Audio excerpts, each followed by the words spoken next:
Okay, Bismillahir Rahmanir Rahim. Alhamdulillahi Rabbil Alameen. Salatu wassalam ala Sayyid al-Anbiya'i wal Mursaleen. Allahumma alimna ma yanfa'una wa anfa'na bima tu'allimuna wa zidna bi fadlika ilman wa ta'liman. Innaka ala kulli shay'in qadir. So, inshallah ta'ala, over the next 58 minutes, inshallah, if Allah gives tawfiq to finish it, we want to go over the following points. Ingredients for success and failure regarding how to find out when Ramadan begins and ends. Some key concepts, the difference between a court process versus a personal worship. And inshallah, by the end of the class, you'll understand what that means. Establishing, meaning how do I know it's Ramadan in a Muslim country? The debate on eyewitness versus astronomy. Establishing Ramadan in a non-Muslim country, and the debate on eyewitness testimony and astronomy in that context, and then inshallah a solution. So first of all, ingredients for success and failure. So you are discussing this issue with your parents, with your siblings, on a WhatsApp group, and there's just a lot of talk. How is it going to be a pointless discussion? Because people, or how is it going to be a useful discussion? Because people are plural, they have a pluralistic view of Islam, meaning they already understand there's more than one valid understanding of what Allah wants us to do. So in their mind, they see that there's more than one way to pray in the way the Prophet prayed. In their mind, there's more than one way to when you start fasting. They understand that. They're totally fine with that. So they're discussing not to get to the answer, to get to an answer. Right? Does that make sense to everybody? When I say pluralistic? Alina, Khalid, Wanira, Mustafa? Yes. Great. They have a positive view of Islamic civilization, right? They look at the past 1,400 years of Muslims, and they're like, yeah, our scholars are great. Yeah, our scholars are amazing. Everyone's doing us right.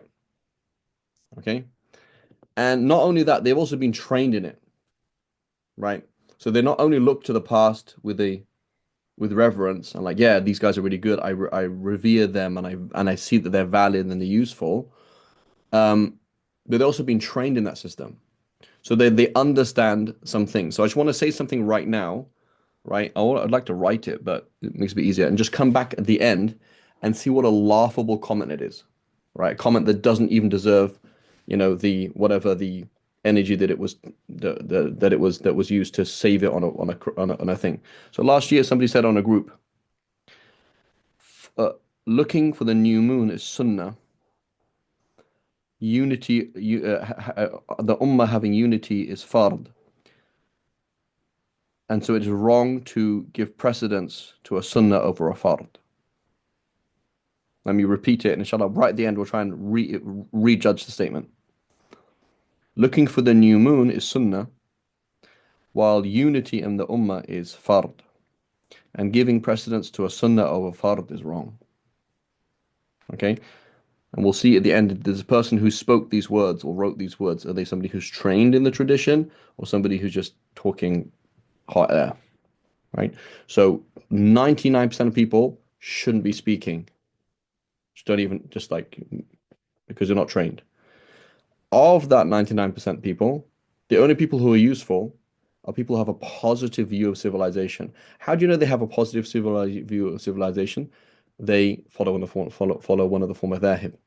Somebody who does not follow one of the form of dhahib, right? They have a negative and cynical view of Islamic civilization. They realize that there's something that's objectively the Quran and Sunnah, like there is the actual teachings of the Prophet ﷺ, versus what a bunch of Muslims have been doing for 1,400 years. They look at Islamic civilization as a dream that turned into a nightmare.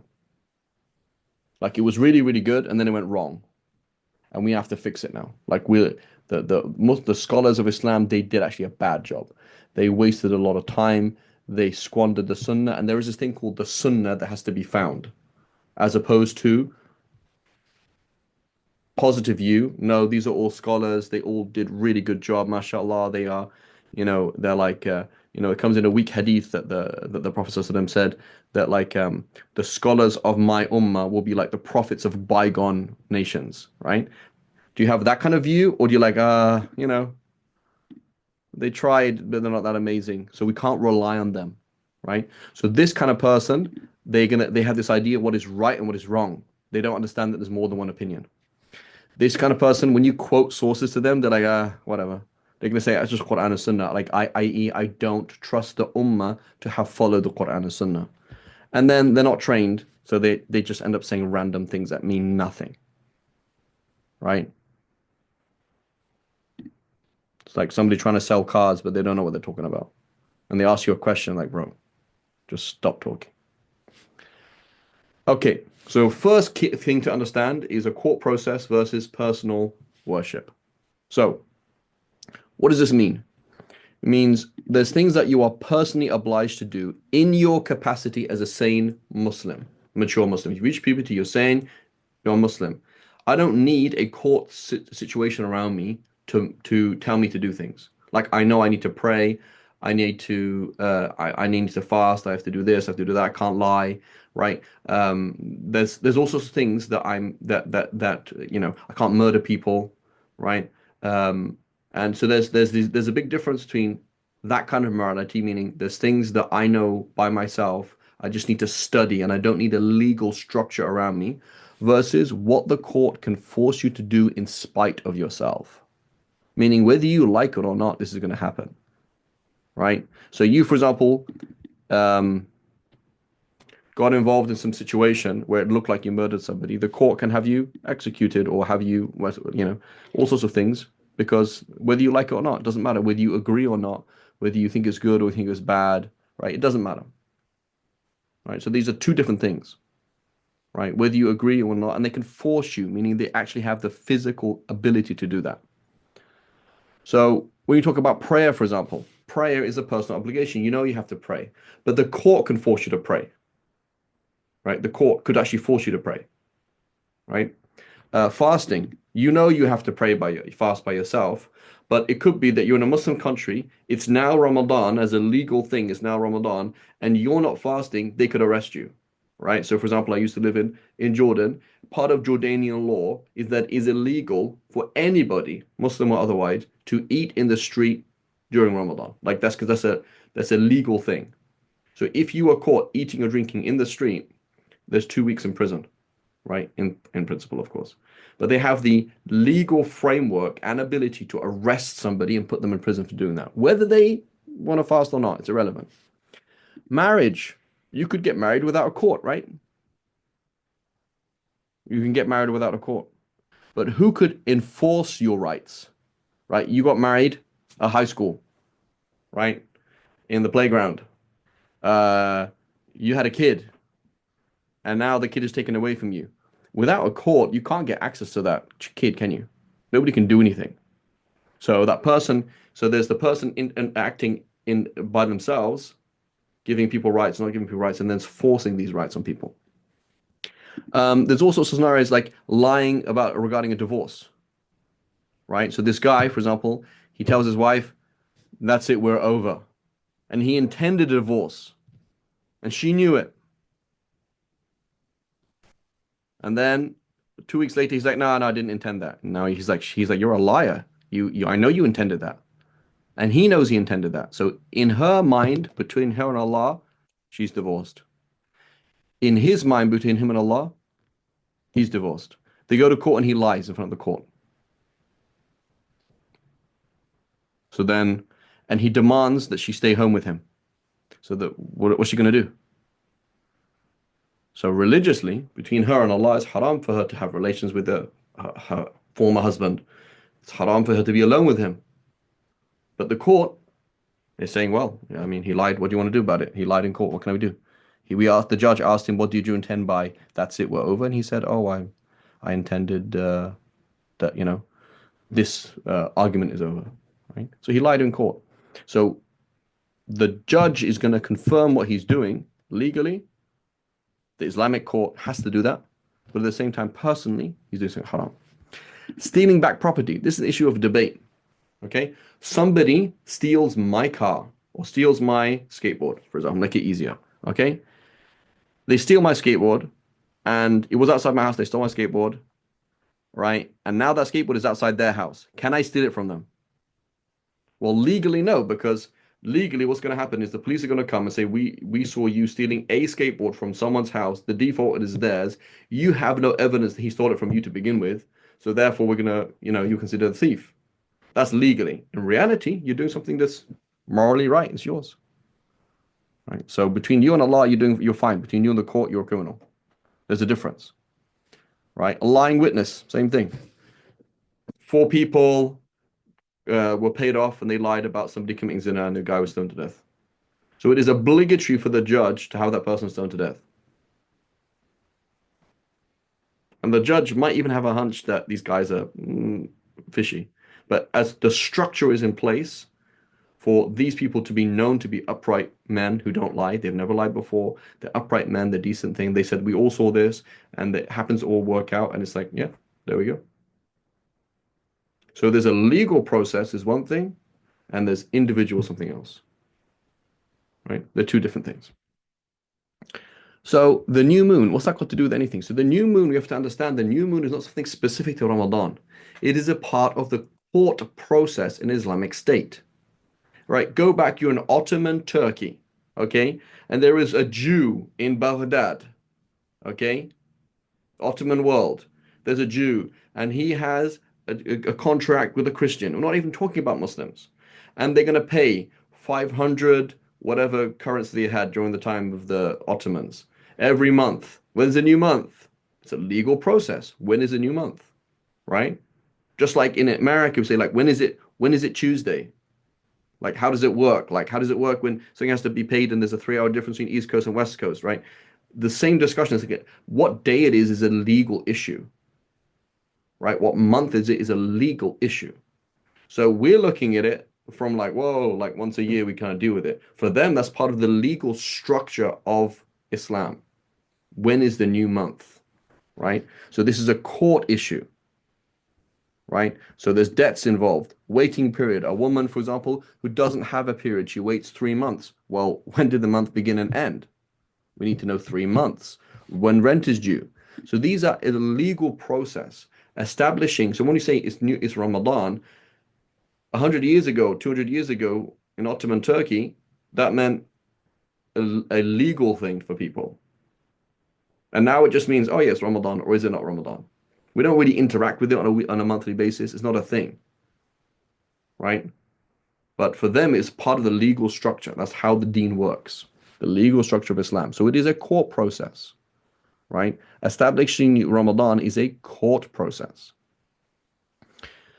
Okay, it's a legal matter. It has a fixed process, right? So what does that mean then? You have a court. What does a court consist of? Well, it consists of a scholar who has temporal power, right? Doesn't mean temporary power. Temporal meaning to do with this world, right? Yeah, there's a military, right? There's a Muslim ruler that's controlling that area. Okay, he has military control of an area. There's police, there's a prison, there's an execution, etc. So he says, Farid Dingle, you owe so and so this much money. I say, no, but that's not true. He says, no, we ruled against you. He's going to take it from me by force. He has the moral and temporal power to do that, whether I like it or not. You have to fast, whether you like it or not. And there's a process that you go through in order to do that. So now, when there is no court, meaning there's no scholar there to begin with, there is no Muslim ruler to begin with, there is no temporal power that scholar has that is invested in him through that Muslim ruler, then we don't have a court process, do we? It's a totally different thing. So therefore, in a non-Muslim country, here we are in the Bay Area, or we don't know where everyone else is joining from, right? There's no court. It's only your personal worship. So suddenly, like, oh, all of those discussions that used to be a court issue sometimes and a personal issue from other times is now cut in half. Here I am. And fasting is just you. There's no court to force you to fast. There's no court that will believe or not believe your lies in front of the court. Like, if you think your husband divorced you, then you are divorced. If he says he's not, but you don't trust him, then it's kind of an awkward situation. Like, I mean, each person basically to their own. Somebody says it's marriage. They got married at high school, following the Hanafi school, and he says, no, I'm Shafi now. So the marriage never counted. It's like, what'd you do about it? She says, well, I got a baby now. You got to support him. I said, no, I don't. I don't. There is actually no solution to it because each person to his own. Everybody's just doing their own thing because there is no authority over you. Inheritance. I mean, this person died, right? And you get a certain percentage of it. You weren't given it. What are you gonna do about it? Like, so we know it's yours, but they didn't give it to you, and there's no Islamic court to go to, and nobody to do anything, so you can't do anything, right? You took all of it. No one's gonna force you to do otherwise. You're doing something haram between you and Allah, but that's about it. Nobody can do anything. Nobody can freeze your assets and say, no, no, no, it has to be distributed. There's no had punishments, right? So somebody, here I am in America, somebody kills my dad, and I say, I have a right for this person to be killed. Okay, great. Try your best. What are you going to do about it? Can you go and kill him? You can't do anything because there is no Islamic court to do that. And similarly, the new moon. I think it's the new moon is being born. You don't. Okay, great, fantastic. Because it is a court process. There's no. It is just the nature of being in a non-Muslim country that you will disagree. That's just the nature of it. It's like, hey, your manager disappeared. How are we going to solve this? Yeah, we don't have a manager. What are we going to do about it? There is no manager. So that's the key thing to understand. So establishing Ramadan then in a Muslim country. If I know these two levels of how the Sharia works, okay? If I know these two levels, then what will happen is if I'm in a Muslim country, it's actually happening on two levels at the same time, a moral level and a legal level, a court level and an individual level. So I am in Pakistan, okay? When Ramadan gets established, it gets established on two different levels, on a court level and an individual level. So there is an eyewitness, okay? He is male. He takes the issue to court. The court confirms, and again, because it's a legal process, there's going to be a certain language, right? They're going to say he has to say this, and they're going to have to say this, right? Like a legal process, right? So if you think about an analogy, like somebody, the way that we, imagine, for example, Khalid and I, we lived on a desert island for 50 years. And he asked me, are you a resident of this island? So, well, of course I'm a resident of this island. I've been here on this island with you for 50 years. He says, yeah, but do you have a citizenship? I say, no, I don't. Whereas somebody who doesn't live in America and has a passport, American passport, is a citizen, right? That's a legal process versus a practical moral process. The two different things. So here then, when you say, is it Ramadan? What do you mean? Well, what level? Right? So that's a question to ask somebody who was untrained. Say, it's Ramadan. On which level? What are you talking about? Yeah, because you know that they have no clue what they're talking about. So it's a dual process. So there was an eyewitness. He was male. He went to the court. The court confirmed his witness. It is mandatory for everybody to fast, and it is a crime not to fast. They can be imprisoned. They can do whatever they want to them. So whether you agree or disagree, you're going to have to fast.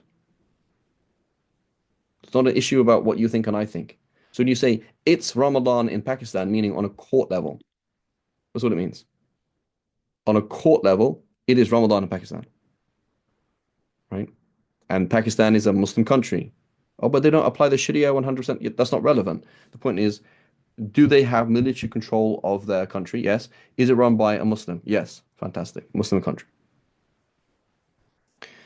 But it's also on a personal level, right? So you are in Pakistan. You saw the new moon 5 minutes before Fajr. You didn't have time to go to court. So now Fajr is in. Can you eat or do you have to wait for the court to confirm it? No, on a personal level, it is Ramadan. On a court level, it's not Ramadan. Does that make sense? So Yeah. you're gonna already have to do it, but on the other level, it's not there. A non-Muslim witnessed it. So your non-Muslim friend was visiting you and you in Pakistan, and he saw the new moon and you didn't, and you believe him, right? We all know Sam. He wouldn't lie. He's not Muslim, but he wouldn't lie about it. So I believe him. Now, Sam, why don't you go and testify before the court in Islamabad? So you can't. Why? He's not Muslim. So the court process doesn't allow it. So you believe it. You believe Sam. You tell me, and I believe you.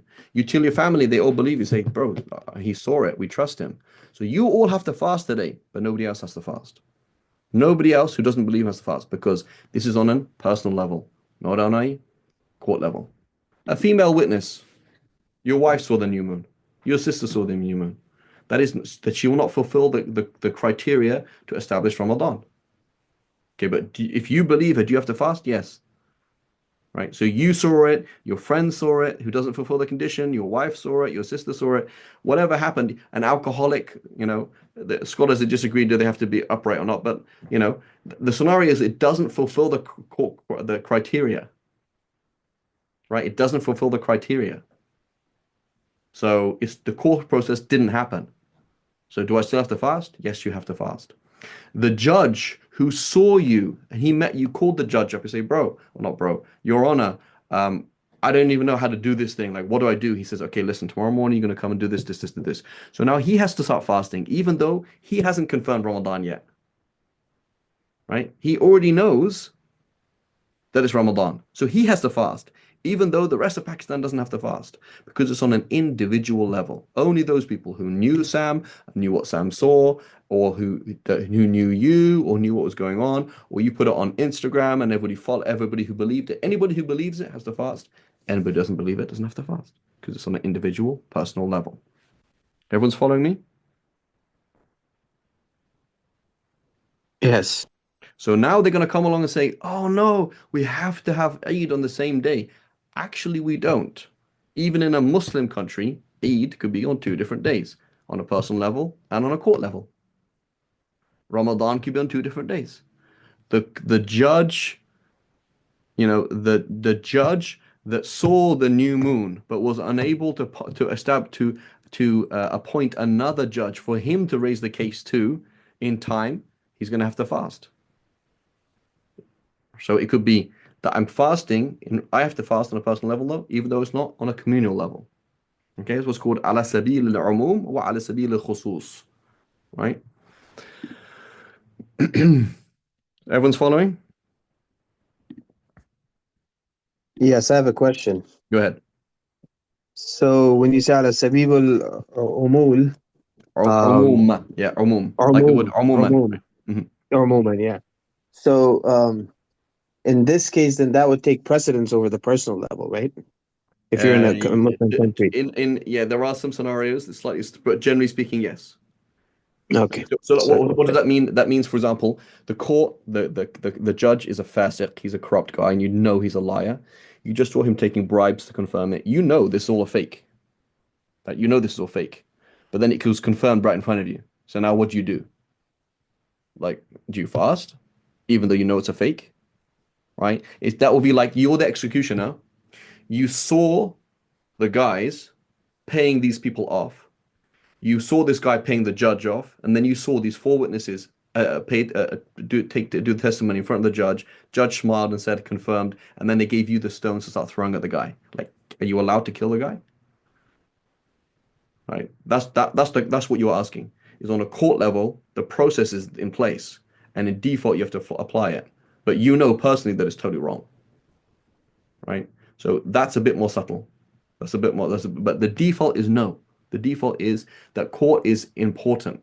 Like the Sharia, part of the Sharia is the court process, and that court process has to be upheld. So by default, yes, the when إذا ثبت على سبيل العموم, right? لا عبرة بثبوته على سبيل الخصوص. Like it doesn't when it's if it's established on the court level, the legal level, then it doesn't matter about the personal level, right? Okay, So therefore, there's a dual process that's happening. There's two levels that are happening. It may be obliged to fast. You may be obliged to fast on both levels or on just one. Right? You're obliged to fast on one level, but not the other level. They're two different things. Okay. Now, so now we're in Pakistan. Debate on eyewitness testimony versus astronomy. Okay, so remember this is a court process. Every single court process in Islam or outside of Islam has a process, right? It's not just whatever you want to do. So here's the question: can categorical astronomical calculations, we're not talking about probabilistic, oh, I think given, what the ancient Aztecs worked out, it's probably Ramadan. No, what I'm talking about is like NASA is saying the moon has been born. And NASA is not mistaken. And you can get an app and you can see exactly what's going on. And you could just actually travel to the other side of the world and see what's actually going on. Like it's not an issue of it was not an issue that is probabilistic. Probabilistic meaning it could be wrong. It couldn't be wrong. Right? It couldn't be wrong. So the point is we know the moon has been born, but no witness has seen it because they couldn't be bothered, for example. They just didn't bother doing it. And then they went to court. As a court process, can I go and say, Your Honor, I worked out definitely that it's now Ramadan? Does that work? Is that part of the process? Right? That's the question. So that's the first question, right? So the answer is no. So all scholars agree that we cannot do that. Right? It is not part of the court process that Allah subhanahu wa ta'ala has given us to do that. Right? So here's the other question then. So can categorical astronomical calculations legally disprove an eyewitness? So I saw the new moon. I went to the court and I said, Your Honor, I saw the new moon. But it's scientifically impossible, right? We looked at the charts, we're like, you can't have seen the moon. It's not possible. It's not possible. Right? Do we accept that or do we not? This is an issue that is debated. So again, right? What's going to happen is we know there's going to be certain countries that do it every single year. They're always the first people to see Ramadan, and we're like, oh, this is so stupid, right? You say, well, hang on a minute, that's your opinion, but what do the fuqaha say? The fuqaha, in reality, they are debated. So you have to be pluralistic, even if you think it's ridiculous, even if you know this for political reasons, right? We know that not all of these people are amazing people, right? The ruling people, they want a certain thing to happen, and so they tell the scholars to do something in it. It's like that, right? So you're looking at, oh, this is stupid. But then you come along and say it's not Ramadan in that country, even if they say it is because it's scientifically impossible. Hang on a minute. You need to be pluralistic, and you need to look at the authorities in the deen, and you need to be trained before you start saying things. So Shamsuddin al-Ramli, who is Shamsuddin al-Ramli? Right? Shamsuddin al-Ramli is one of the foremost relied upon scholars in the Shafi school for the last 500 years.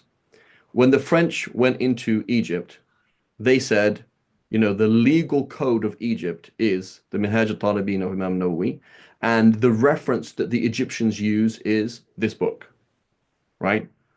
So this is pretty important, right? A pretty important book. It's not just some random book. It's like it has a lot of authority.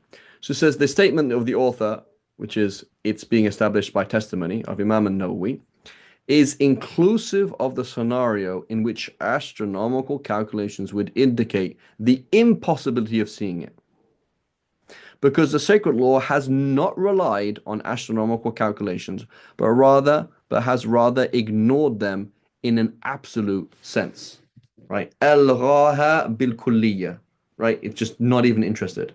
So Shamsuddin al-Ramli, okay, and others before him, many, many others before him, right? He represents not his own opinion, but like he's at a very critical stage of thousands of scholars looking at something. He said, we all agree that if the witness fulfills the conditions and does what he's supposed to do, and it's scientifically impossible for him to have seen the moon, we still go with his witness.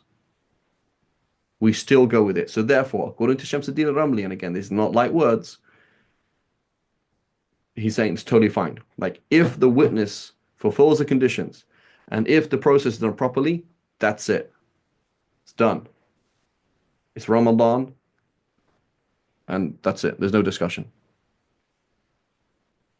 It doesn't matter that it was scientifically impossible to see the moon.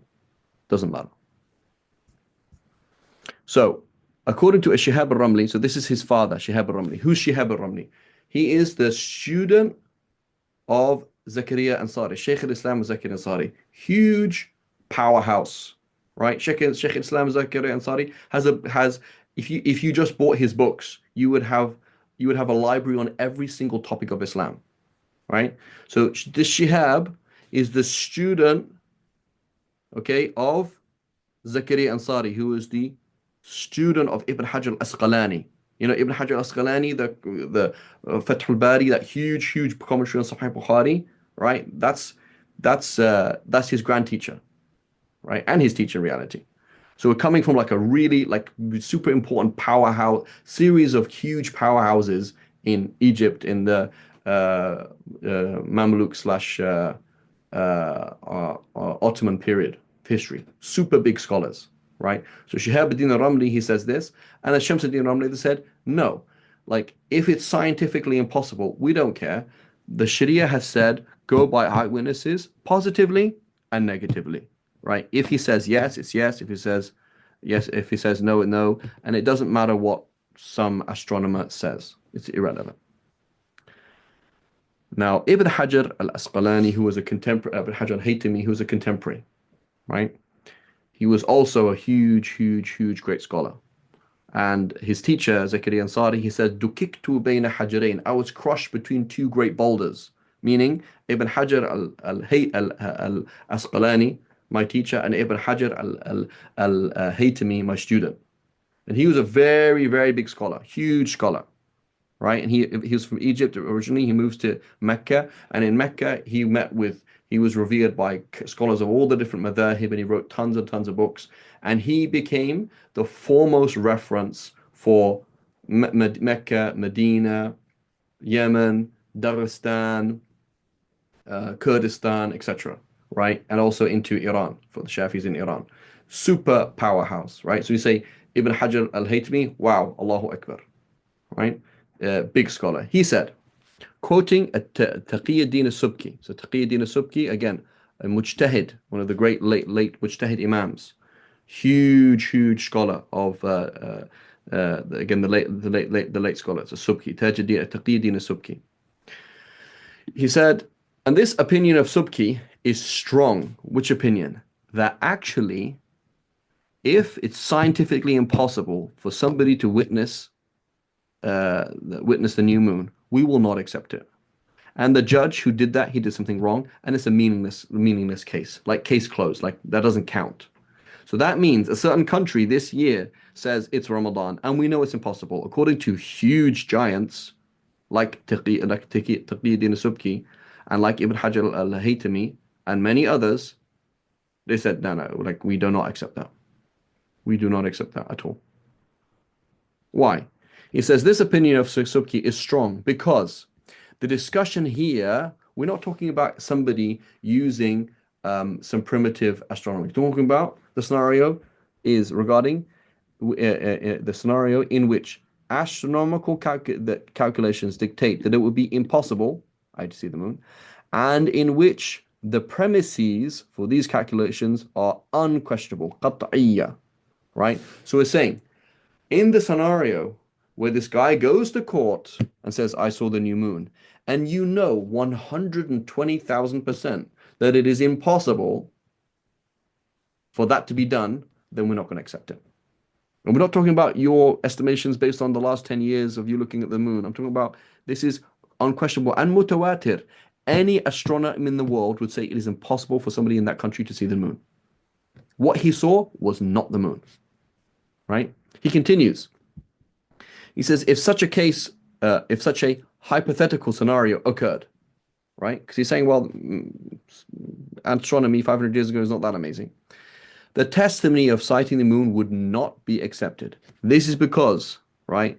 Underline these words.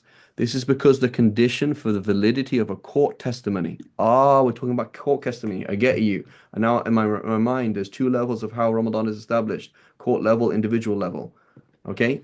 Is condition number one that it not contradict logic, right? So, for example, in a case of zina, the judge asks the four men, so what time of day was it? And they're like, oh, at 1 a.m. The other guy says, no, 1 p.m. The other guy says 4 p.m. It's like, what are you talking about? What you saw the same thing happen at 12 hours difference of time? You didn't see the same thing happen then, did you? So it's illogical what you're saying. And science, ada, right? So I saw the moon fighting the sun, and then the sun gave me the money, and that's like, that doesn't happen, Habibi. What you're claiming is something that just doesn't happen, right? So it has to conform with ada. That's actually could happen, right? We're not asking about miracles, right? Then the moon was born and came back in time and showed me. No, that's not what we're talking about. We're talking about like this kind of thing happens. How is it possible? You say the guy, you murdered your dad, but he wasn't even in the country. Yeah, he flew into the country on his cape, bro. Right? That's miracles happening. I'm not talking about that. But in the court works on reality. So that's illogical what you said, or that does not normally happen. Doesn't conform to ada. I'm using the word here, science for ada. And revelation, shara'an, that's impossible. Yeah, Allah subhanahu wa ta'ala told me it was halal for me to take this property, so I took it. No, Allah does not reveal things to you. You're not a prophet, right? So it has to be logically correct, it has to be scientifically correct, and it has to be revelatorily, whatever the word is, correct. Because the strongest evidence that the court testimony could provide is only ever probabilistic evidence, i.e., when somebody stands in court and they say, I saw so and so kill so and so, that means that we think that's the case. Because a person could err, right? You could have a mistake, right? So who are we quoting again? We're quoting Ibn Hajar, right? In the I'ab. And in reality, this is not, I didn't get this in here. This is from Hashit al-Sharwani. Sharwani is from where? From Dagestan. Right? Sharwan is Dagestan. So this is one of the late Shafi'is from Dagestan, and he studied in Egypt and in Mecca. Right? So the Dagestanis are hardcore Ibn Hajars. Right? That's it. They don't know any other religion other than Ibn Hajar. Okay. So, but see the logic that he's talking about, right? This is the kind of fiqh that we want to have in our mind. Are you talking about this? Are you talking about this? Are you talking about probabilistic evidence that goes against the witness? Are you talking about categorical? Are you talking about this? Are you talking about what's going on here? Right? So they're very daqiq, they're very accurate in the way that they're looking at things. So, according to Ash-Shihab al-Ramli, can categorical astronomical calculations legally disprove an eyewitness in a court in a Muslim country? No. According to Ibn Hajar, following a Subki and a whole bunch of other people, yes. Right? Now, there's a modern scholar, Dr. Shifa Hitu. She is the daughter of Sheikh Muhammad Hassan Hitu, who is one of the huge scholars of our time. Right? May Allah give him an extended life. He's writing some kind of like 110 page book, 110 volume book in fiqh, like a huge scholar. So I don't know for certain, but it seems like this is not her opinion, the opinion of her father. So she says that, the discussion here is, yeah, and they are kind of playing with this thing about is it categorical or not. But the whole premise in their minds is astronomy is not very reliable. Right? That's the premise. Right? That even if it was amazing, it's never really that amazing. So what the Sharia has done is come along and said, yes, witnesses are not amazing either, but the Sharia has enshrined them. The Sharia has given them the green light, so that's different. So people like Ibn Daqiq al-Eid, again, one of the late huge mujtahid imams, he says, no, like, astronomy is meaningless. It has no relevance in this court process, right? Ibn Abdin is Hanafi. This is late Hanafi Ottoman. He quotes them as well. He's saying that, this is the Sharia doesn't look at astronomy. Period. It looks at eyewitnesses. That's it. Ibn Qasim, this is a commentator on Ibn Hajar. he as well challenged the whole concept. He said what Ibn Hajar was talking about is all of the astronomers in the world would say, all concur that it's impossible. But when we say what's called tawatur, when we say everybody did it, right? Students of mine, you'll know different levels of hadith, right? Munira, Mustafa, Alina said this, I'm not sure which Alina this is, but when we spoke about multiple mass narrated or what was it we said limited number of narrators or multiple number of narrators. So Ibn Qasim he says when we talk about that, we're talking about people hearing something or seeing something, right? So that would be the case where there's a problem where 1,000 people looked at the sky and said there was no moon, and one person said there was, right? Here, Ibn Qasim he says when you're claiming tawatur, tawatur is an شيء محسوس, something that is that you could hear it, you could see it. But these people calculated. So NASA and their guys, they calculated. Somebody else in Russia calculated. Some guy in Iran calculated. So you're not even talking about mass narration or multiple independent sources of something that happened. We're talking about a calculation. He said that doesn't make any sense. That's not even a proof anyway. So anyway, there's serious debate in this issue, right? But again, huge scholars said no, huge scholars said yes. Dr. Shifahito, she says, what's this is the correct position. There is no discussion in reality, because today we are dealing with categorical astronomical calculations. We know as a fact exactly where Venus is right now. We know as a fact where the star is. It is not an issue of somebody estimating it. We can see it exactly. So it's not a question anyway, and so we can rely on that. So again, what are we talking about? What is the context? So again, when you're discussing this on your WhatsApp groups tomorrow, before Ramadan, and it's like people are not daqiq, people don't speak with accuracy because they're not trained. So you're saying we are talking about establishing Ramadan in a Muslim country, and the witness saw something and it's being disproved by by categorical, not probabilistic, categorical astronomical calculations.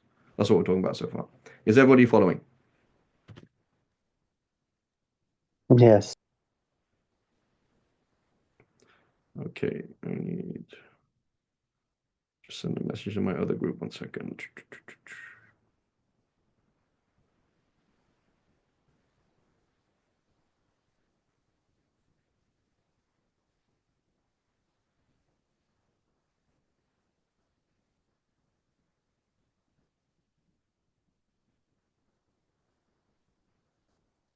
Okay. So here Ibn Abidin. What did I mention? What was the 3 conditions for success I mentioned in the beginning?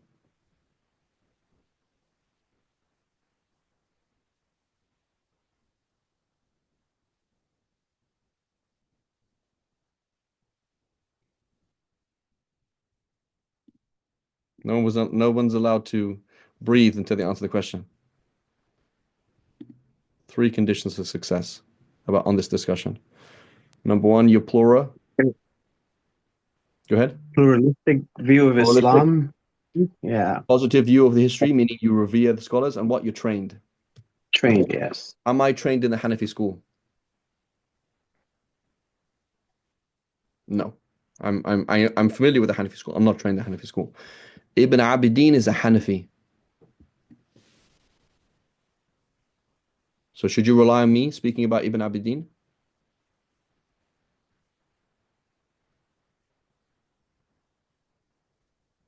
The answer is no. So I read Ibn Abidin, and it seems to me that he's agreeing with these people. You need to ask a Hanafi who knows what Ibn Abidin said in this book and in that book, and what he meant and what he didn't mean, and what he was phrasing these things, and you have someone who is authoritative. Okay, so how about somebody who isn't trained in the Shafi school, and he's not trained in the Maliki school, and he's not trained in the Hanbali school, and he's not trained in the what is it left Hanafi school, whichever of the 4 was left, and he's a jack of all trades and master of Nothing. nothing. So what can he speak authoritatively about? Nothing. And so we have a lot of these people today, a lot of these people today, because this is the new world where I'm just Muslim, or I just have a PhD in Deen. Like, what's that? Like, you're not actually specialized in anything. That's like somebody who speaks European. European is not a language, right? I speak Muslim language. What's Muslim language? Like, can you speak Urdu properly? No. Can you speak Arabic properly? No. Okay. What language do you speak well? None. Right? So this is a key concept that we have to hold to. It's like, hey, Sheikh, you're speaking. Which madhab are you trained in? Oh, I studied all madhabs. MashaAllah. Oh, MashaAllah. Allahu Akbar. Right? I don't believe you trained in all four madhabs. I don't believe it. Ibn Daqiq al-Eid was uniquely known to be a specialist in both the Maliki and Shafi school. Uniquely known. Unless your name is Ibn Daqiq al-Eid, I don't believe you. Right? I don't believe you. So key thing, success. This person has not studied in any other form of dhahib. It's just hot air. They're just sharing stuff. It's just hot air. It's not a useful discussion at all. Okay, establishing Ramadan in a non-Muslim country. Aha. Now this is relevant to us. So we have remember our dual process. Mustafa, can you tell us what was our dual process?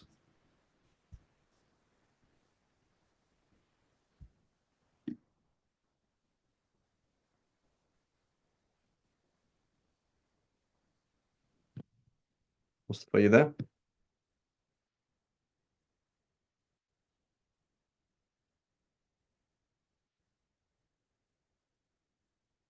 Okay. Okay. Where's Mustafa?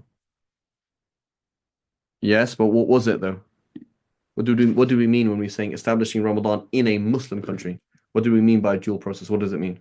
Are you able to speak, Mustafa? Are you driving somewhere? There was the individual and also the legal one. Mm-hmm. So the legal one is conditioned upon a court situation, correct? There's a court, there's a this, there's a that, and they can do things in spite of yourself. Individual, that's between you and Allah, correct? So I am here in California, right? Blessed California. Are there two levels where I am here?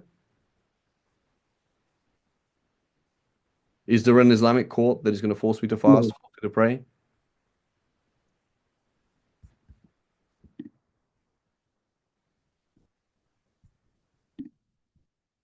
No, So there is we're in a not. non-Muslim country, so there's not. There's not. So you're talking about something that is not even the situation that I'm talking about. So this is what will happen. Somebody comes and quotes, because they're not trained, they're going to quote Shamsuddin Ramli, and what he just said over there. He said, Habibi, this is a different discussion. What are you talking about? Like, oh, whoops. Yeah, big whoops, Habibi. Big whoops. Right? So these people who are not trained, what they'll do is they'll use the heritage, right? Say, oh, there's this method, this, da, da, da. But they don't know what they're talking about. So we're talking about two different things. We're not talking about a court process now.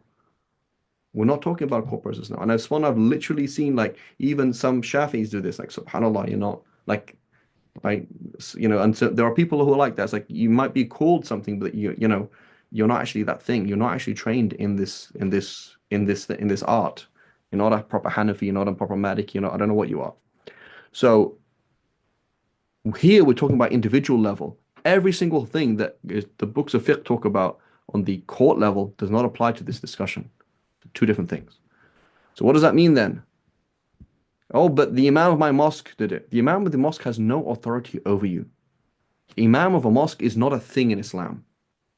The only religious authority exists is the Imam, meaning the Muslim ruler, and anybody who he puts ahead of you, the court. Otherwise, the Mufti says this, that's not an authority. The Sheikh I listen to, my peer, your peer has no religious authority over you. That's just something you created, right? My local Imam who I trust, I just follow him, right? It doesn't work like that. There's just you and Allah and people who can advise you on how to interact with Allah. So your local mosque does something, that doesn't mean anything. The central Muslim committee of your country, it doesn't mean anything. The consensus of all Muslims in your country, that doesn't mean anything. It has no moral bearing on what you should do or shouldn't do. It doesn't mean anything. It's just you and Allah. That's it. You just, you're on your own. And therefore, Ramadan is relative, right? What does that mean, relative?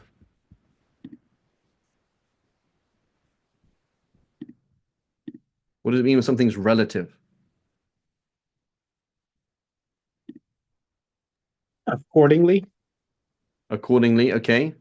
So Mikhail Khalid is always asking me, like, I know nothing about cars, and I don't really care about cars, but he's really interested. He's like, he's like, what's the difference between what's the best muscle car? So is that, if I say the best muscle car, is X? Like, is that a relative statement or an objective statement? Like objectively, the best muscle car is X. Is it true? Can you say that? Or is it relative to what I like and what you like?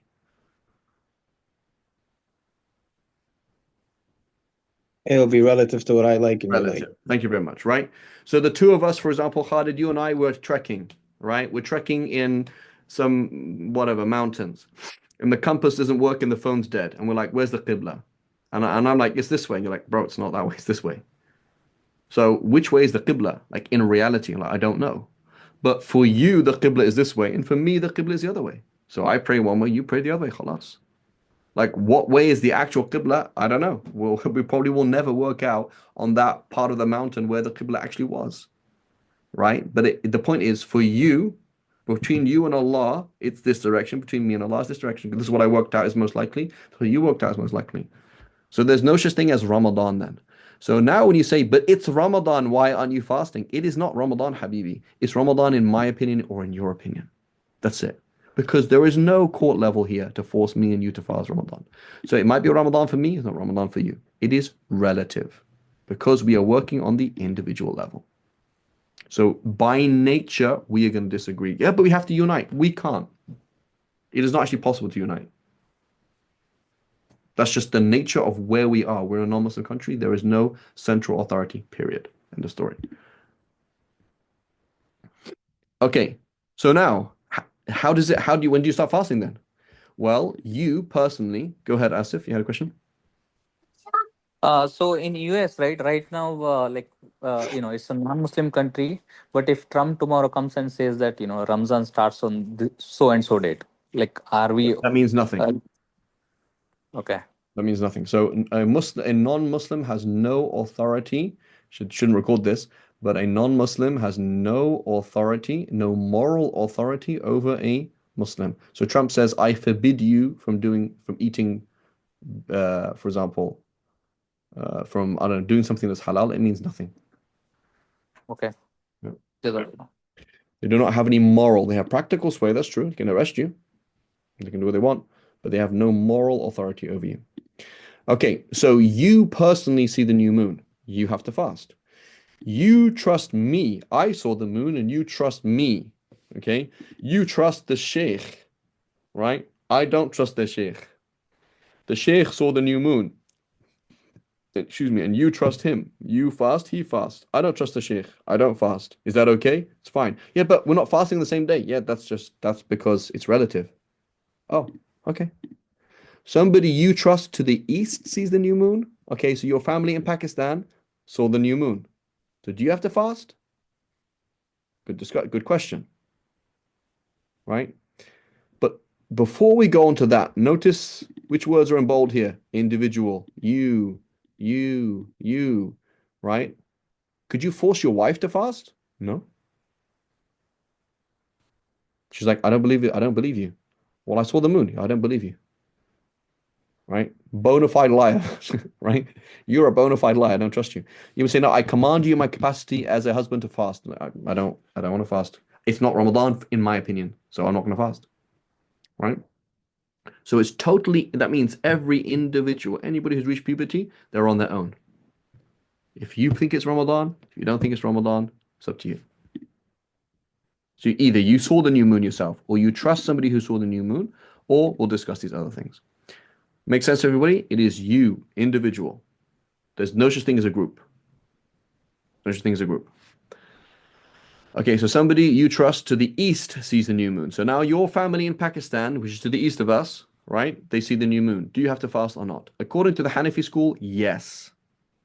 According to Hanbali school, yes.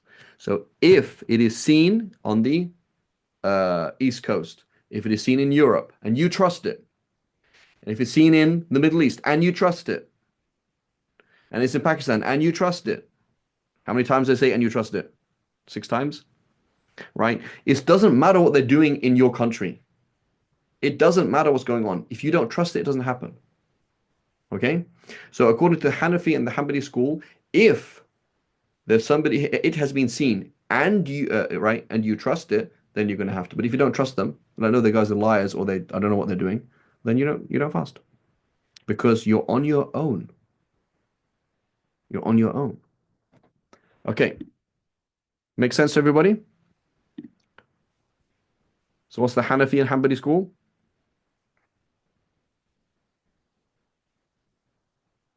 Do you just follow any country to the east? No, you follow a country to the east that you trust. Right? You don't just do whatever they do back home because it's not necessarily true. Okay. In the Shafi school, you have to follow to the east if it's close enough, right? It's basically, they call it the same matla', the same approximate area where the sun and moon rise, etc. And so what is this based on? This is based on a hadith in Sahih Muslim. And when Imam Muslim is writing his book Sahih Muslim, he tells us in another of his books, Kitab Tamyiz, that, yeah, by the way, all of these hadiths that I'm quoting are authentic and reliable, and so they should be true. What does that mean? They should be true. What's the difference between it should be true and it is true? One is more definite. One is definite. So the premise, when Imam Bukhari, Muslim, Tirmidhi say this hadith is sahih, that the premise in their mind is we've worked with hadith narrators and hadith narrators do make mistakes, but the default is they don't make mistakes. Right? So a sahih hadith is like a brand new Porsche. It shouldn't break down tomorrow, but it might. Who knows? You could do it, right? You could get an old Nissan that's 20 years old and it never breaks down, and you could buy a brand new Porsche and it breaks down tomorrow. Because just because it's a Porsche, it doesn't mean it doesn't break down. But the default is one is better than the other. So when you say a sahih hadith, in their mind, Bukhari, Muslim, and these people, they're pluralistic. We already know that we don't know.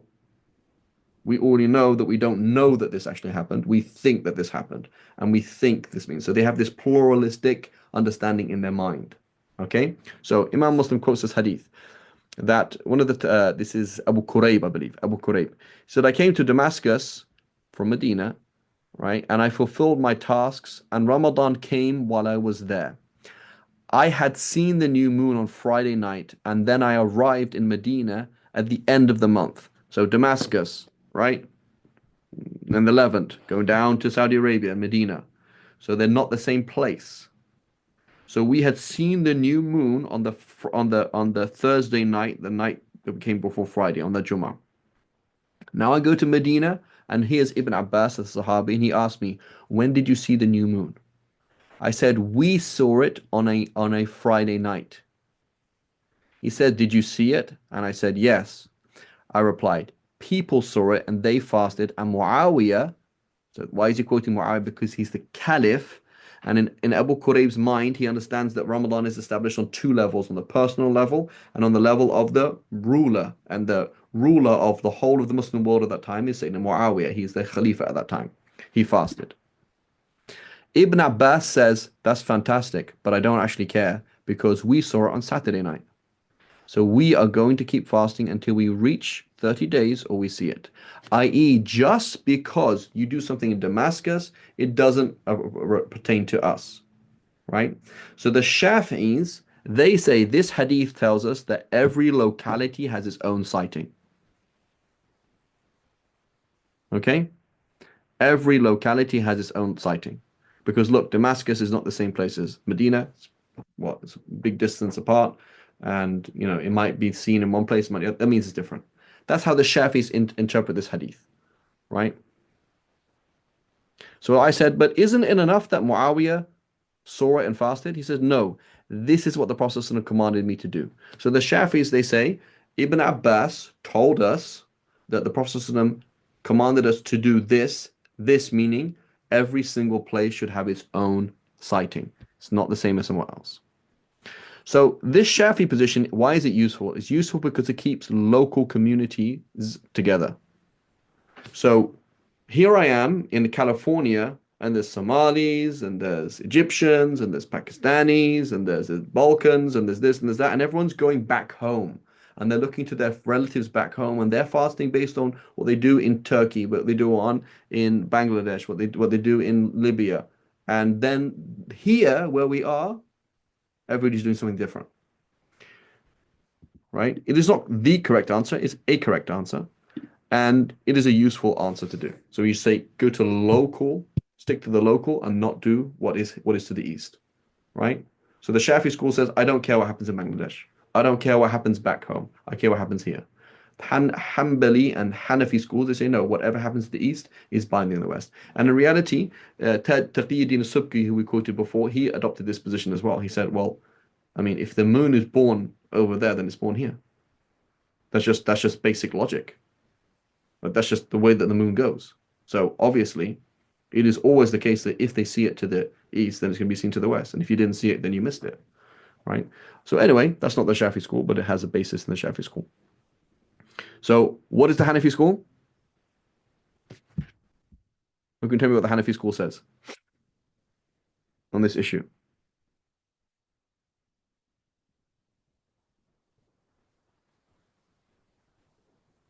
So according to what you said earlier, so for Hanafis, if let's say if the moon is not visible, let's say in California Bay Area, then they would go based on the next community who was able to view it. Okay, so you go to the east, let's say Europe, they saw it in France, right? And if they saw it in France, therefore we have to do it, right? Is that correct? Right. But what about if I don't trust them? Well, that's where the gray area would be, if you don't trust them. You don't trust them. So it doesn't matter what they're doing in Egypt. It matters if you trust them in Egypt. It doesn't matter what they're doing in Pakistan. It matters if you trust them because it's you and you're by yourself. If you're in Egypt, it doesn't matter if you trust them or not. It's Ramadan, khalas. The ruler said it's Ramadan. You don't have a choice. Right? Whereas here, I'm not under the ruler. I'm not under Abdul Fattah Sisi or whatever who's in charge of Pakistan or whatever. It has nothing to do with me. So I'm an individual here. So all it means is I trust. So I have a friend who's in another non-Muslim country in England and he saw it, right? It doesn't matter if it's Muslim country or non-Muslim country. It matters the issue of was it seen to the east? That's Hanafi school. In the Shafi school then, what's the Shafi school, guys?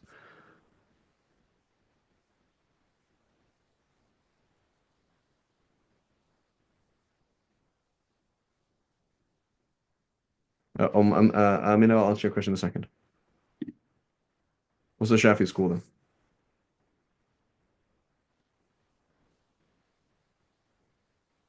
So if they saw the new moon in France, do I fast here in California?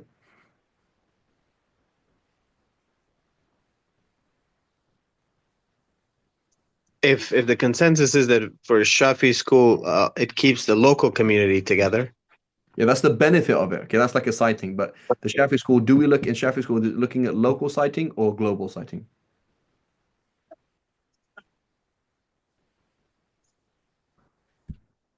The answer is local sighting. So in the Shafi school, I'm not interested in even East Coast.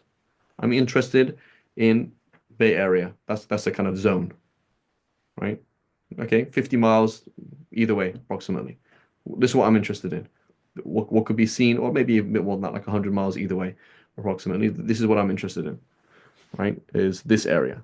So it doesn't matter what's happening back home, right? And then as Khalid said, is how that might be useful is that if I'm following this position, I'm not even interested in what's happening back home. And so if half the community is Egyptian, half of them Bengali, and then in Bangladesh they do one thing, in Egypt they do something else, that small community in wherever you are will not be divided because everyone's doing the same thing because they looked at local.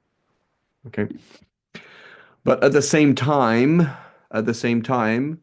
everybody in that community, because they're pluralistic, be like, yeah, it's fine that we fast on different days because yeah, we know the situation. It's not an issue.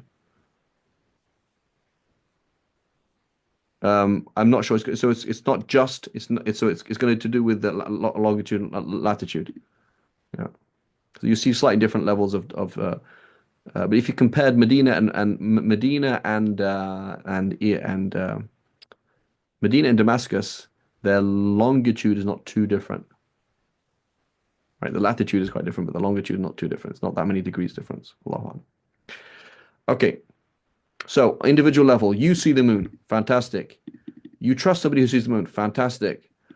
You, somebody to the east of you saw the new moon, and you trust them. You personally trust them. Okay, then you're going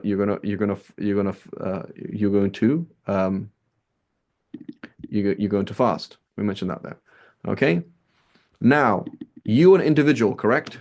So on the individual level, this could be happening in a Muslim country and in a non-Muslim country. I'm in Pakistan. I'm in Syria. I'm in France. I'm in America.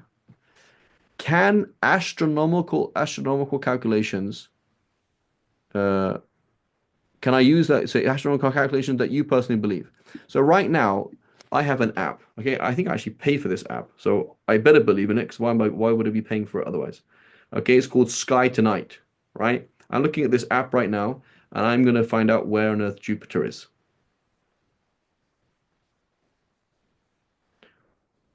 So I'm going to try and find. I can see Aries. Okay, fantastic. Oh, 1 second. Get this thing up.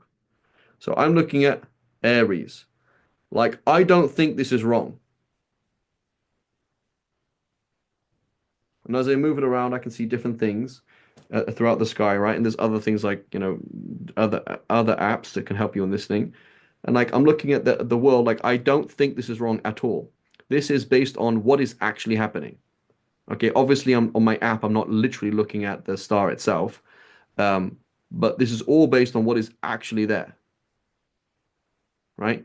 And here's a funny thing: when you start looking at the sky, what percent of the things in the sky are in Arabic? So here I'm looking at mirfaq, right, which means elbow in Arabic. You see this thing, that thing, all these things in the sky, they're all in Arabic. The terms are all Arabic. Why is that the case? Here's mi'sam. Here's al-ghul. It's all in Arabic. Why are stars named Arabic names?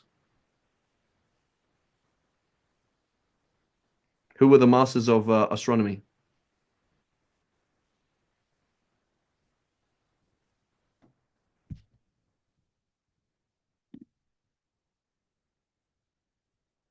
Sheikh Mustafa. Who were the masters of astronomy?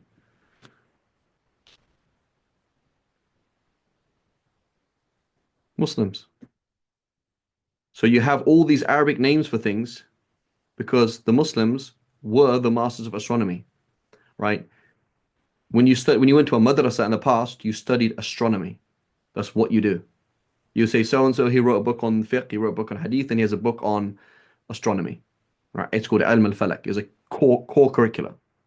Right? Core curricula. So that's why you find then for Muslims, so for non-Muslims, they're going to use all these words. Betelgeuse is from Yad al-Jawza, right? It's called Betelgeuse in English, but it's from Yad al-Jawza.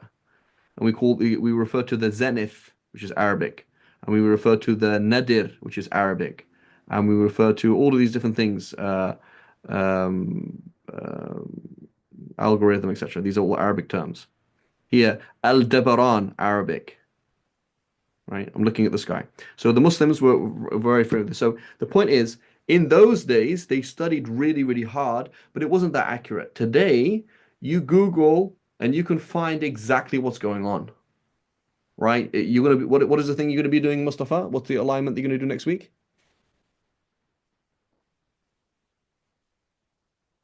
The planetary alignment. Yeah, which planets are gonna line up? 6 out of 8. 6 out of 8. So what's the chance of that not happening? Nothing basically. Yeah, basically. So it's not. We know that's going to happen, right? Unless a miracle happens, right? And they get into a fight and it's going to have problems for our, like we know what's going to happen. Mustafa is going to give a presentation on alignments of certain planets that are going to align, and he's doing that on a particular date in advance because he knows it's going to happen. So the issue today then with these calculations is it's not an issue of rajman bil ghaib. It's not just like a haphazard guess of possible things. It's very, very, very accurate. So here I am in a non-Muslim country or in a Muslim country, right? Because we're talking about ala sabil al-khusus, right? As an individual. So here I am sitting in Pakistan, and I know that it's going to be Ramadan exactly in this many days. Like I know the new moon will be born. Can I start fasting on the mere fact that the new moon has been born? Right? Now, when I say the new moon has been born, I hope everyone's done their homework and listened to that video because you'll understand what that means. If you don't, then it's going to be a bit hard. Anyway, is that enough?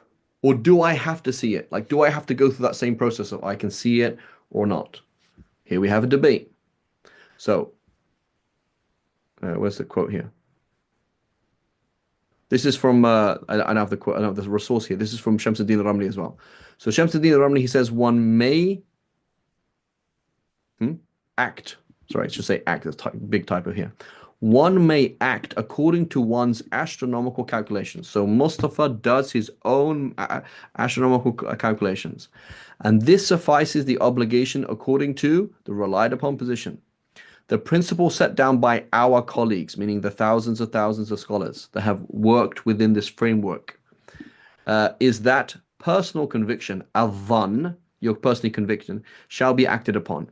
Dictates that it would be obligatory. So according to Shamsuddin al-Ramli, you are sitting in Pakistan, and even if they don't announce this Ramadan, you are personally obliged to fast tomorrow because you know through your own calculations, or because NASA worked it out, or because some other, organization worked it out, and it's well known that it's Ramadan tomorrow, even if nobody saw it.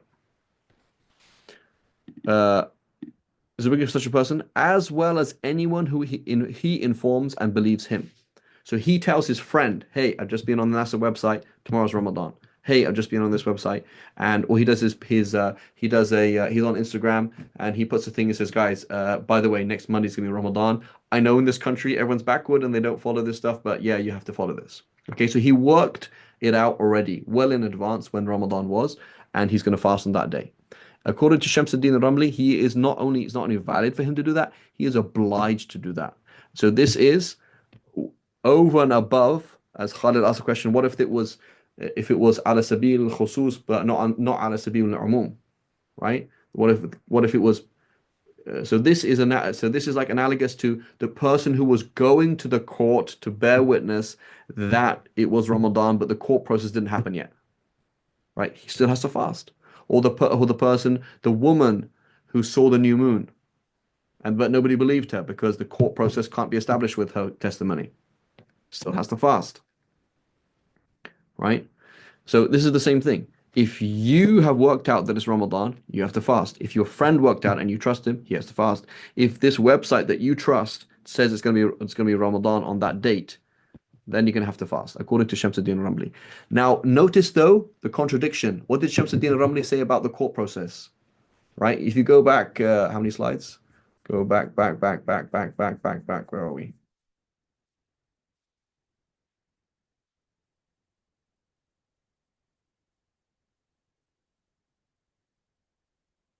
We went over here. Here. So Shamsuddin al-Ramli, when he's talking about the court process, he says the sacred law has not relied on astronomical calculations, but has rather ignored them in an absolute sense. So hang on a minute. What do you mean absolute sense? In the court. Oh, so someone's gonna post this, okay? Someone's gonna post this on Instagram, and you'll be like, and they're gonna say, no, everybody agrees, including the Shafi'is, including Shamsuddin al-Ramli, that you cannot rely on calculations. Wrongo. Okay, you're not trained, you don't know what you're talking about. Okay, you need to go and open the book again and see, oh, what's he talking about? He's talking about in a court case. We're not talking about a court case, Habibi. We're talking about individual. Totally different scenario, totally different discussion. And here, the self-same scholar, right? And again, this has been relied upon for the last 500 years. The French, translated the book because it was so important. This is their law. He says, no, you're obliged to. So it doesn't matter if your own country has so on ala sabil al-khusus, which applies to you in a Muslim country as well. As an individual, you have to fast if you know it's Ramadan tomorrow, astronomically, according to Shamsuddin al-Ramli. Everyone's following me? Yeah. Okay. Now, that's according to Ramli and those who followed him, yes. According to Ibn Hajar, no. Ibn Hajar says, wrong. You cannot do that. Right? So, and Ibn Hajar says, not even nobody wouldn't count. So let's say, for example, you said tomorrow's Ramadan based on calculations. You fasted. Okay? But it hadn't been seen by you or anybody you had trusted. Nobody has seen the moon. So now, everybody started fasting on the Tuesday, you started fasting on the Monday. Everybody else got to 28 days, okay? And you had done 29 days. And you're like, ha, see, I fasted the 29 days, you only fasted 28 days. And now the new moon of Shawwal has been seen. So I was right and you were wrong. Ibn Hajar says you still have to do qada. Just like they have to do qada, they missed the first day, right? You have to do it as well. So yeah, but I fasted it. Yeah, but it didn't count because you can't fast based on calculations. Does that make sense? So what everybody else did is they waited for the new moon to be seen. But because the lunar calendar is 29 and a half days, sometimes it's 20 days, 29 days, sometimes it's 30. But because they waited too long because they didn't see it, they only ended up fasting 28 days. So then they had to make up a day, right? And so Ramli says you did the right thing. You worked out, even though nobody saw it, and you did what you had to do, and it counts. Ibn Hajar says you did the wrong thing, and it doesn't even count. It doesn't even count as Ramadan. So even if you fasted that day, you're doing the wrong thing, and you're gonna have to do qada anyway. Does that make sense? So super strong position. You're obliged to fast based on ala sabil al-khusus as an individual. You're obliged to fast based on astronomical calculations. Very strong opinion. No, you're not obliged to. So now you're in the same house. One person is following Pakistan. The other person is not following Pakistan. One person is saying, based on calculations, I'm going to fast tomorrow. The other says, no, I'm not. That's just the nature of the fact that here we are. And in fact, it's not just the nature of the fact of being a non-Muslim country. That could also happen in a Muslim country.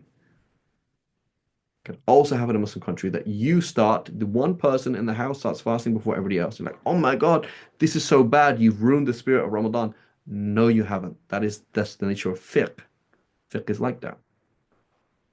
So many people, they live this life in like a fairy tale, or they live like fiqh for them is like a cultural like dream. Deen is not a cultural dream. It's spirituality, which is a dream, inshallah. And then there's the fiqh of it, which is we need to know the details. And it's not what you're used to doing or what you're used to or whatever it is. There's actual details we need to know. Okay? Now, one more detail. So you said Mustafa is our amateur astronomer. He says tomorrow is Ramadan based on calculations, and I'm going to follow Ibn Ramli and those who followed him that you're obliged to fast. Okay. What do you mean astronomical calculations? That it was born, and even if it's not visible, right? So his father, Shihab ad-Din al-Ramli, right? So when we say the birth of the moon, we mean there's the new moon, and it is seen, and that moon set is after sunset. That's what we mean. So the new moon has been born, and then what happens? The sun sets, and then an hour or two afterwards, the moon sets, and it was far away enough from the light for us to actually see it. That's what we mean when you see the new hilal, right? So it says if moonset is too close to sunset, let's say it's like half an hour later, That means the moon, that little tiny slice of the new moon, is going to be setting in the light of the sun. So you won't see it. And again, on that video that inshallah all of you have watched or are watching while I'm talking, um, you will see it's impossible to see. So when you're trying to work this out, are you trying to work out that it's possible to be seen, or are you trying to work out that it's just there, right? So what could happen then is basically that so are you trying to find out that moonset is after sunset, or are you trying to work out that it's moonset is after sunset by enough time that it could be seen by the naked eye even if you don't see it, right? So this question was put to the father of Shamsuddin al-Ramli, Shihabuddin al-Ramli. So again, this is this huge big scholar, right? He's a student of Zakaria Ansari.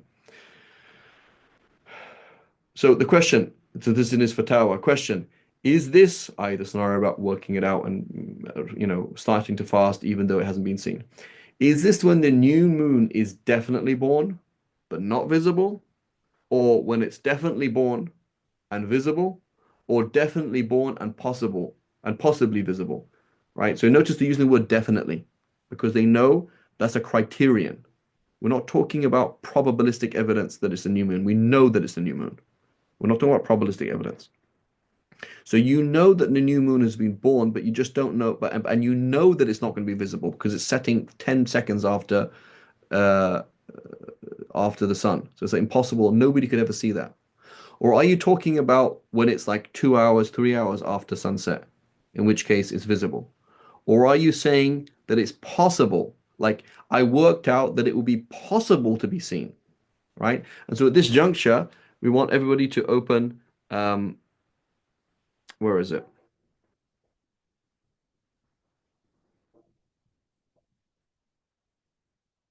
Um,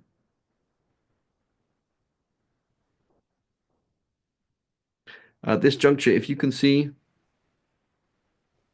on the group, I sent a little, where is it?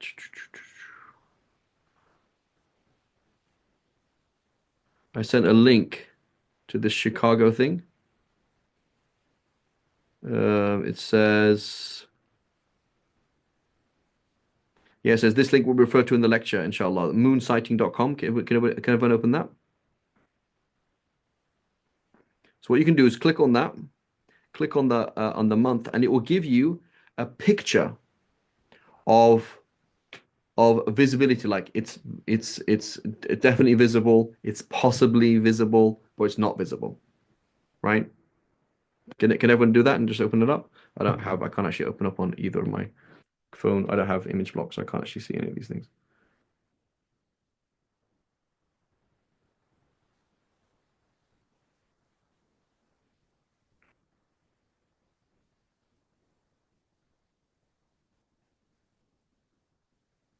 Can everyone see it?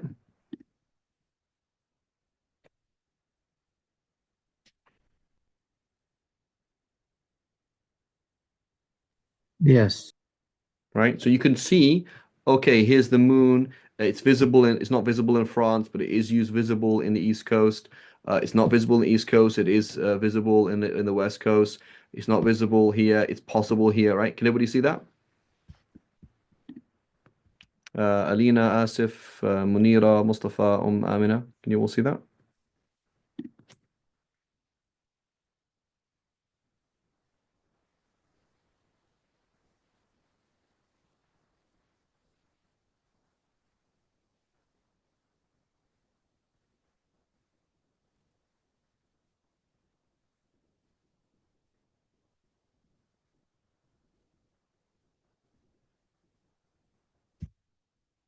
Can we give a thumbs up? Yeah. So that's an important you think. So this is what he's asking. So now, when were they asking this question? This is 500 years ago. They're asking this question 500 years ago.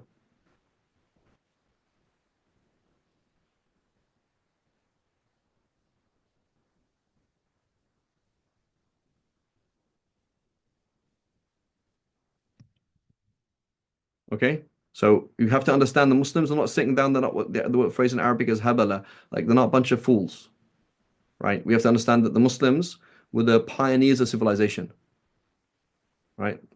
Pioneers of civilization. So they're not sitting down. They're like, oh, we don't know what this is talking about. They know what they're talking about it, and they know the difference between categorical astronomical calculations versus probabilistic, right? And they know the difference between how visible is it, and they did a lot of work with calculations, right? So we live in this world. Um, we live in a world where not only Muslims have a cynical view of the past, everybody has a cynical view of the past, right? We look at the past, we think everybody's fools, right? If everybody in the past is such fools, why don't you build a pyramid? But we can't build a pyramid. So we have to understand that Muslims and people in the past were educated, were intelligent, were sophisticated, right? They did lots of amazing things that we actually can't do. It's important to understand that. So anyway, so he says, so Shihabuddin is asking, is it the point that it's visible? Or are you trying to work out that it's visible? Are you trying to work out that it's potentially visible? Or are you trying to work that out that it's just simply there? He says, no, that it's simply there. Meaning you worked out that you did a calculations and you said in 50 years in Brooklyn, in New York, the moon set of the new moon will be 1 second after sunset. Therefore, you're going to fast the next day. That's what he's talking about. Does that make sense?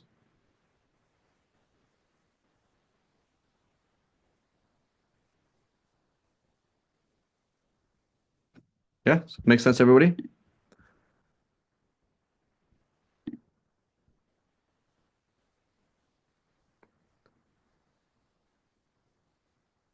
Can everyone confirm either type or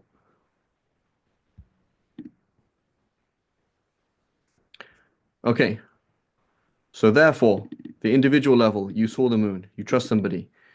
You trusted somebody to the east of you, debated. You trusted somebody according to astronomical calculations, debated. Okay? But the point is, it's all there. The discussions are all there. According to Shamsuddin Ramli and his father, yes, you are an individual in a Muslim country or a non-Muslim country, and you believe that the moon has simply been born, that's enough to fast. Khalas. You don't need to see it. Okay, so today we looked at the ingredients of success and failure. Who can remind us about that? Sorry, go ahead. What was your question, Amina?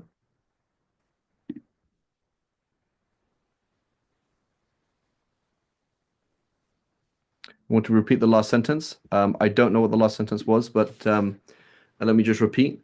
So we said that according to Shihabuddin Ramli and Shamsuddin Ramli, and those who followed them, if you are in a Muslim country or a non-Muslim country, it doesn't matter. The fact that you have worked out that that tonight, the sun, the moon, the new moon will set 1 second after the sunset, that is enough to fast. You are obliged to fast tomorrow.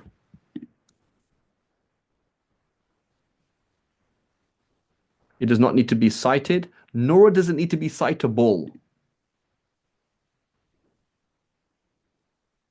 Okay, so if you go to that video, the lady with the voice, she's saying like the sun, the sun will set in the light, the moon will set in the light of the sun, so you won't see it.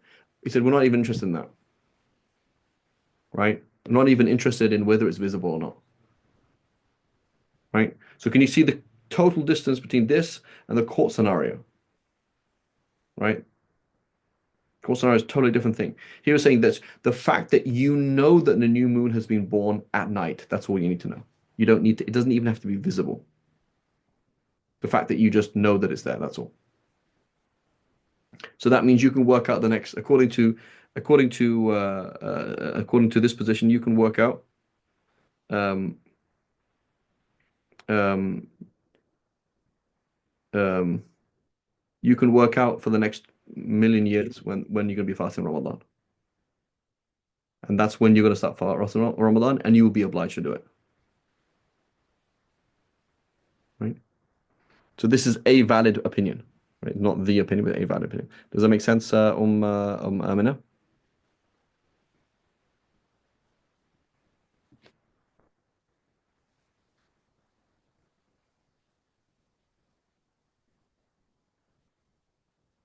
Okay. But what is the context here? Who can remind me? I know we're repeating ourselves 50,000 times. Is the context here going to court and establishing on a legal basis, so that everybody under the jurisdiction of this ruler has to fast? Is that what we're talking about?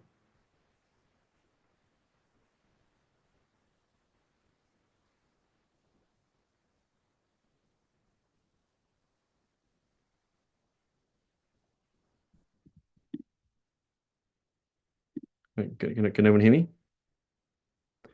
So when he says here, is he talking about establishing it in front of the court, or is he talking about establishing it for an individual?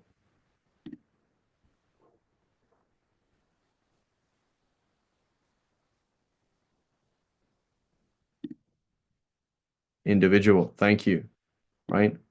So this is where the people are going to mix things up. Like you're talking about two different things. Talking about two different things. Now I remember scenario in fiqh is does a woman lose her nafaqah? Does she lose her right to be financially supported if she insults her husband? The answer is no. What does it make it No. halal? No, it doesn't. Okay, well, why? Because one's an individual thing, one's a court scenario, right? Did she walk out? Did she leave the house? No, she didn't leave the house. Did she refuse intimacy? No. Okay. Did she do this? Okay, no. But so whether it's good or bad, that's something else. That's between Allah. I'm not talking about that. But there's certain things like this is a court scenario. Are we talking about court or are we talking about something else? They're two different things. So I remember, my teacher, laughing about it. It's like, yeah, it's adi. That's a normal thing, cussed out by your wife. That's okay, right? I mean, the point is, it's not okay, right? That's haram, morally, individually. But we're talking about the court scenario. What is the repercussions of that in court? Nothing. So we always have to understand the fuqaha talking on two different levels. What level? So when we're talking about Ramadan and people are throwing out things on social media or they're talking, you need to be that person with a sieve who can sift out who's talking and who's not talking. Because 99% of people are not even talking. It's just like a meaningless discussion. And some people are talking meaningfully, they're just not fully aware. That's all. And that just happens as well. So we spoke about court process versus personal. We spoke about that. Establishing Ramadan in a Muslim country, right? We said that was on two levels. We spoke about the debate on the eyewitness. We said we all agreed that you cannot approve, a court in a Muslim country could not establish Ramadan for that country using calculations, but they could, according to Ibn Hajar, disprove it. Right? They could disprove it. Right? So again, what happens every year when certain countries establish it on a nationwide level, even though it's scientifically impossible, is valid according to some scholars, not valid according to other scholars. So we have to respect that, right? Establishing, and so again, we're not interested in whether the person had a bad intention, right? That's not irrelevant as well, right? It doesn't matter that they had a bad intention. The point is they told you to do that. Establishing Ramadan in a non-Muslim country said that's only now on one level, so therefore we're only looking at ala sabil al-khusus on a specific level. That means by nature, it is the very nature of it that you're going to have difference of agreement, and that's just fine. It's okay. I want everybody to think the same way that I think. They're not going to think the same way that you think. That's just the nature of it. Debate on eyewitness versus astronomy. We just spoke about that as well. And we said that according to Shamsuddin Ramli and Shihabuddin Ramli and those, yes, given, and again, Dr. Shifas Hito, again, she adopts this position today. We are not talking about something probabilistic. We know that the sun has set, therefore we pray Maghrib. We know that the moon is going to be there, therefore you're going to fast. Okay? So here's a question. In a non-Muslim country, can a mosque announce Ramadan?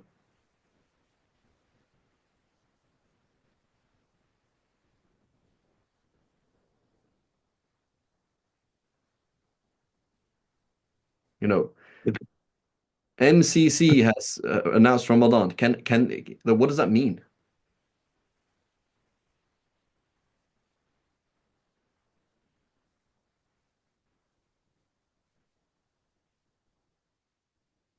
What does it mean when I'm in a non-Muslim country and a sheikh, a religious organization, a mosque, the Muslim Committee of South Bay, East Bay, whatever. What does that even mean? The Imam of your masjid. What does it mean?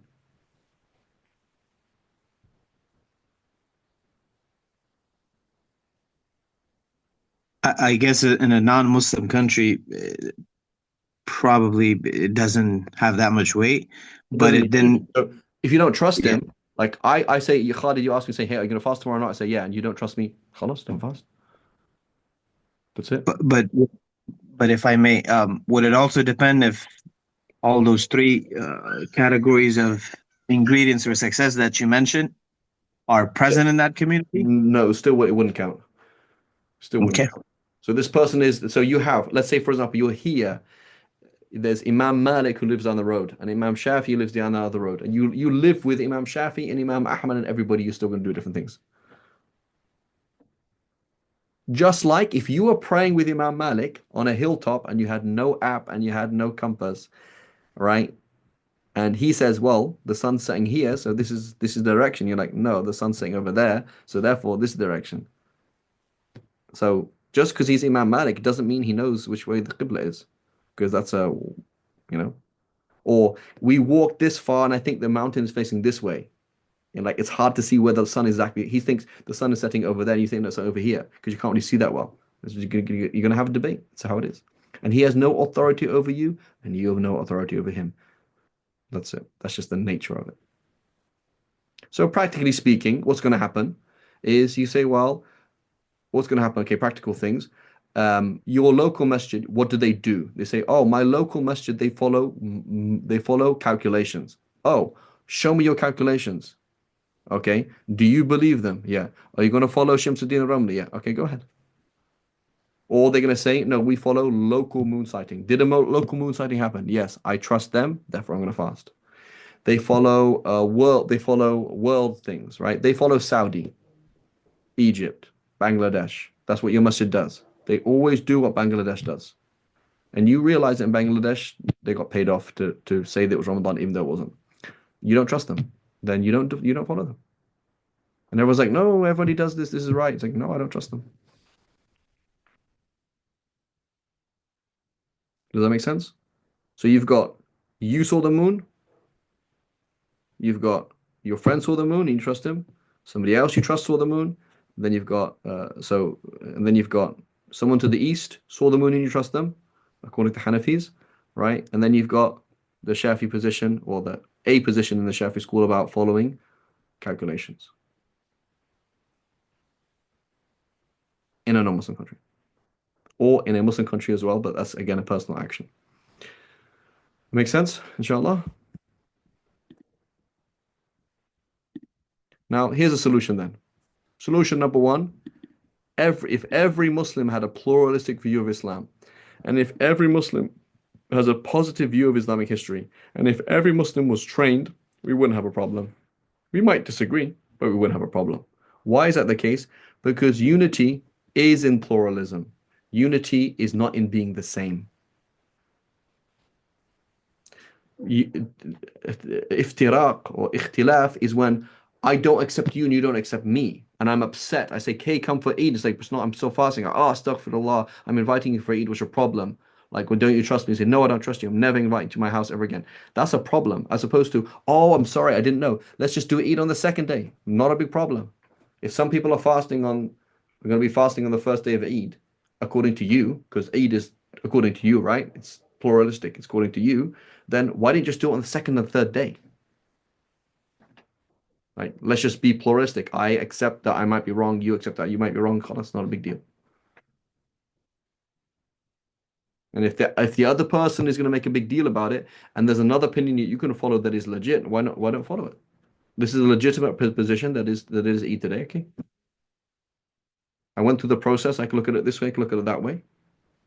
And so it's not a problem. So if you are pluralistic, you will have unity. It'll be easy. But if it's my way or the highway, and it's the deen is like this and the thing, no, there's more than one way to look at things, right? So unity is not in being the same. It's okay to have Eid on different days. It's okay to have iftar on Ramadan on different days. It's not a problem. It's okay for me to be Maliki, you to be Hanbali. It's not a problem. We'd have to be the same. But we do have to be pluralistic in that I accept you and you accept me. So practical things follow. So if everybody in your community follows local sighting, you're going to be easy. There's not going to, and everybody in your community follows back home, you're going to have problems because there's different back homes. So it's going to be problematic. Okay, any questions or queries?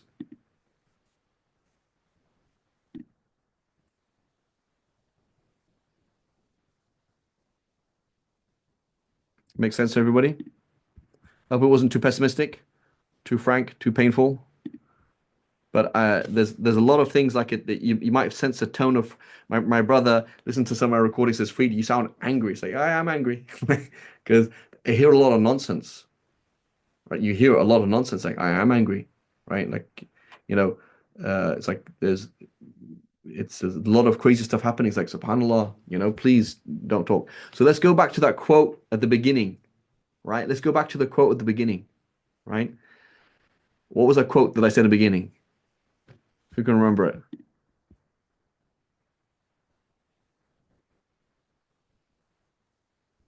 Yeah, I think approximately 50 to 100 miles, Allahu Alam, is local. I'm not 100% sure though, Allahu Alam. Because in reality, it will change depending where you're in the world.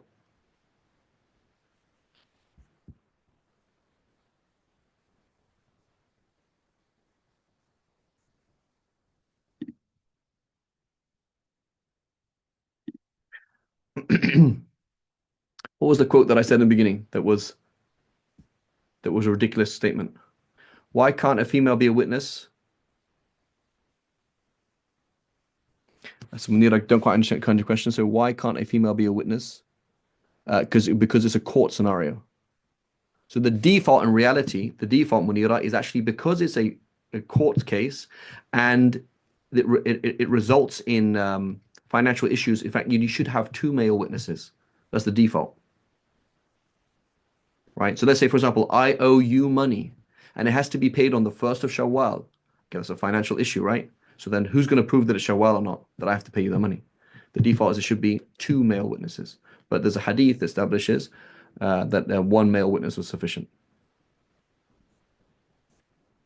So a female witness is only going to be accepted in scenarios like so when you in a financial issue, for example, a financial issue where you have when you have to have two men, you could have a man and two women in financial issues. You can't have a female witness, for example, in murder and things like that. But you could have a female witness in things like a child being born or whether or not this child was breastfed by this other child, right? You could have things like that. Um, but otherwise, you can't have a female witness. It doesn't count.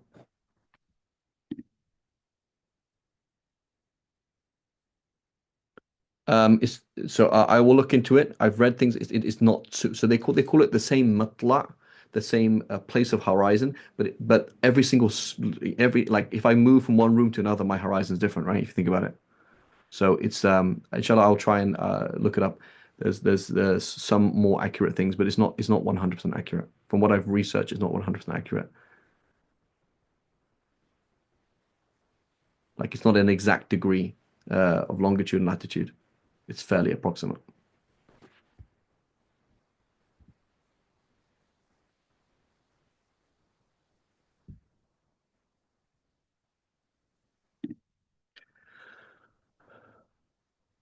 Okay, so who can remember the quote I mentioned at the beginning of the class?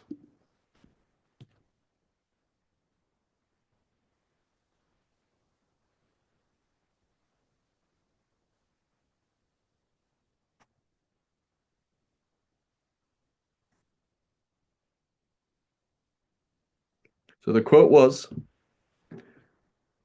that this is a scholar, okay, this is a scholar, somebody who talks and people listen to him.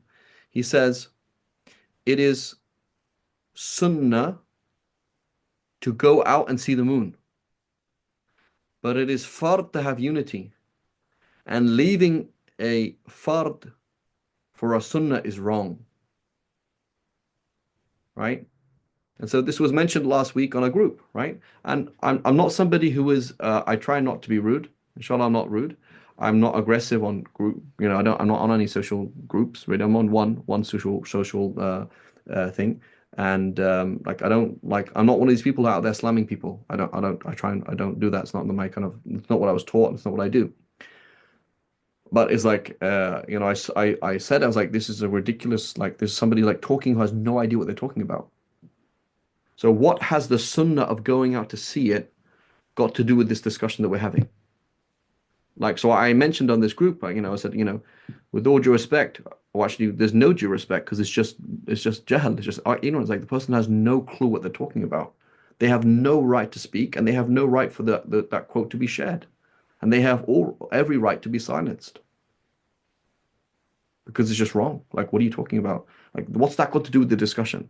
This person clearly has no training whatsoever on what we're talking about. What does unity got to do with it? Like, when did the fuqaha talk about unity in this issue? They don't talk about that issue.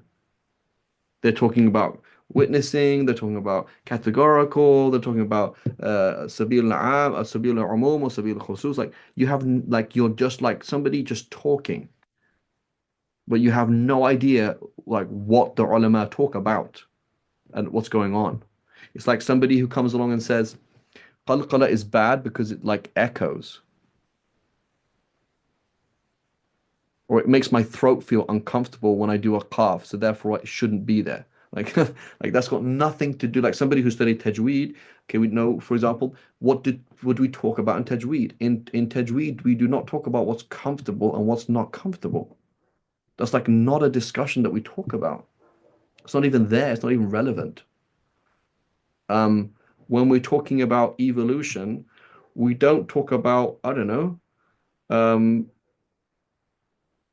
what would make a good cartoon.